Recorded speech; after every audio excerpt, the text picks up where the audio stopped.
Hello everyone, my name is Abu Bakr Siddiq. Welcome back to my YouTube channel Siddiq Sir English. আজি মই তোমালোকক T from Assam chapter or most important 20 MCQ আলোচনা কৰিম। প্ৰথম কোৱেশ্চনটো কি আছে তোমালোকৰ এক্সামৰ ফালৰ পৰা বহুত ইম্পৰ্টেন্ট কোৱেশ্চন এইবিলাক। তো প্ৰথম কোৱেশ্চন আছিল who is the author of T from Assam? T from Assamৰ লেখকজনৰ নাম কি আছিল? ঠিক আছে, T from Assamৰ লেখকজনৰ নাম কি আছিল? অৰূপ কুমাৰ দত্ত আছিল। এক নম্বৰ কোৱেশ্চন গল। এতিয়া দুই নম্বৰ কোৱেশ্চন কি আছে? Pranjal and Rajbir came to Assam by. Pranjal আৰু ৰাজবীৰে আসামত আহিছিল কিহেৰে আহিছিল? By train. কিহেৰে আহিছিল? ট্ৰেইনেৰে আহিছিল। তাৰপিছত তৃতীয় নম্বৰ কোৱেশ্চনটো কি কৈছে চোৱা।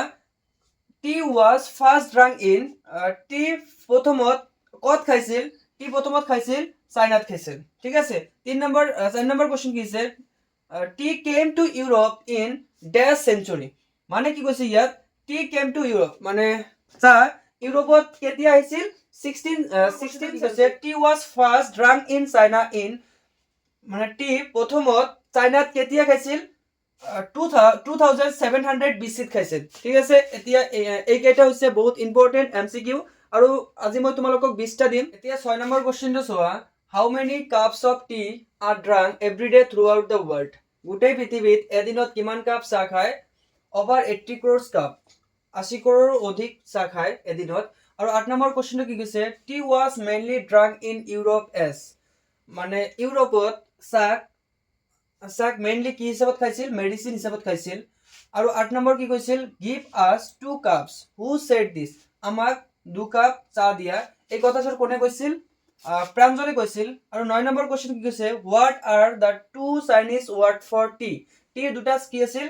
চাইনিজ ৱৰ্ড আছিল, চাইনিজ শব্দ আছিল। এটা হল কি আছিল? টি চাই আছিল আৰু এটা কি আছিল? চিনি আছিল। আৰু 10 নম্বৰ কি আছিল? What was the name of the tea estate manage by Pranjal's father. প্ৰাঞ্জলৰ দেউতাকে যিটো কি কৰিছিল? চাহ বাগিচা মেনেজাৰ কৰিছিল আৰু চাহ বাগিচাটোৰ নাম কি আছিল? ঢেকীবাৰী। এতিয়া 11 নম্বৰ কোৱেশ্চনটো চোৱা। 11 নম্বৰ কোৱেশ্চন কি কৈছে? Who is Rajbir? ৰাজবীৰ কোন? ৰাজবীৰ কোন আছিল? Rajbir is a classmate of Pranjal. Rajbir আছিল প্ৰাঞ্জলৰ কি আছিল? ক্লাছমেট আছিল মানে সহপাঠী আছিল। আৰু 12 নম্বৰটো কি কৈছে? Who is minister Barua mention in the lesson মানে টি ফ্ৰম আসাম পাৰ্টত মিনিষ্টাৰ বৰুৱা কোন আছিল? এতিয়া আনসাৰ কি আছে? Minister Barua is Pranjal father. Minister Barua কি আছিল? প্ৰাঞ্জলৰ দেউতাক আছিল। আৰু 13 নম্বৰটো কি কৈছে? Who is Pranjal? প্ৰাঞ্জল কোন আছিল? Pranjal is a young star. এজন কি আছিল? যুৱক আছিল। আসামৰ এজন কি আছিল? যুৱক আছিল। তেওঁ ক'ত বাস কৰে? দিল্লীত বাস কৰে। ঠিক আছে। 14 নম্বৰ কোৱেশ্চনটো কি কৈছে? No one really knows who discovered tea মানে কোনেও সঁচাকৈ নাজানে কোনে আৱিষ্কাৰ কৰিছিল চাহ। কোনে আৱিষ্কাৰ কৰিছিল? এইটো কোনে কৈছিল? এই কথাষাৰ কোনে কৈছিল? ৰাজবীৰে কৈছিল। আৰু 15 নম্বৰ কোৱেশ্চনটো কি কৈছে? Pranjal and Rajbir got out at the মানে প্ৰাঞ্জল আৰু ৰাজবীৰে ক'ত নামিছিল? মৰিয়নি জাংচনত নামিছিল। ঠিক আছে। এতিয়া নেক্সট নম্বৰ কোৱেশ্চনটো চোৱা। হু ৱাজ বৌদ্ধ ধৰ্ম? বৌদ্ধ ধৰ্ম কোন আছিল?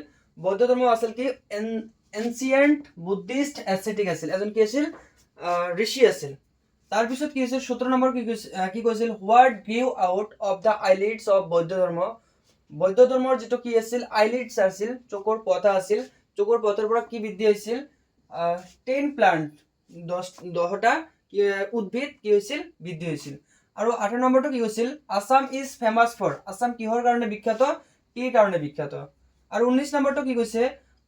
প্ৰাঞ্জলছ invited Rajbir to visit his home in which vacation. কোনটো ভেকেশ্যনত তেওঁ কি কৰিছিল? নিমন্ত্ৰণ কৰিছিল তাৰ ঘৰত, প্ৰাঞ্জলৰ ঘৰত। আৰু এইটোৰ আনসাৰ হ'ব সামাৰ ভেকেশ্যন। কোনটো ভেকেশ্যনত? সামাৰ ভেকেশ্যনত। আৰু কি আছে? গৰমৰ বন্ধত। আৰু 20 নম্বৰটো কি আছিল? What was Pranjal's reading during the train journey.